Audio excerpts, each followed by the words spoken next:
Biz bugün 10 tabutga bir kishi modda yoqib olib o'ynaymiz. Qani o'ynaymiz peki? Bizda kuzatib boring. House, ko'pchilik house. O'ynaymiz, ko'pchilik house o'ynaymiz. Sirtlarda olamiz, hammasi chiroyli qurol bo'ladi. O'ldirib ketishmasa bo'ldi.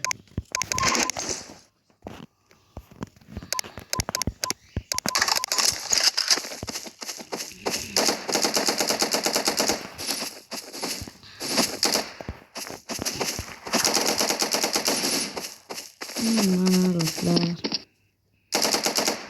Hop. 3 ta odamni yo'q qildik. Oy oldimda. Yaxshi.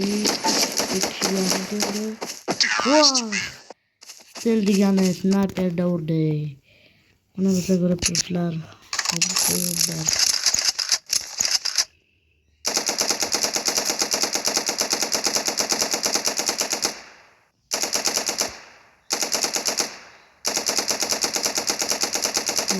Uyda bormi ekan?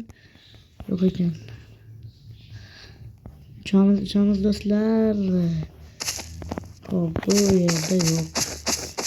Bana bir yere bakıyoruz. Oy oy oy. 15'te. Bir tane kaldı dostlar. Hayırdayken. Dostlar ko'pchilik modda. Ondan to'polmayman sizlarga life hack o'rgataman. Life hack. Hop, uchib devorga chiqib olib, mana bu yerga tushamiz va tagidan uchib otaveramiz. O'lgandan keyin tepaga chiqib olaveramiz yana. Agar odam ko'p bo'lsa, ya'ni tepaga chiqmasin, o'ldiraveramiz.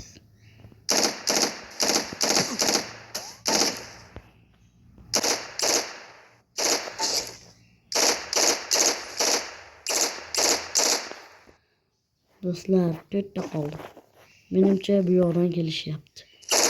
To'g'ri topgan bu yoqdan 2 kishi kelyapti. Wow, to'rtinchi o'ldirdik do'stlar. Keyingi video menga safar bo'ladi. Keyingi videomizda davomini ko'rsataman.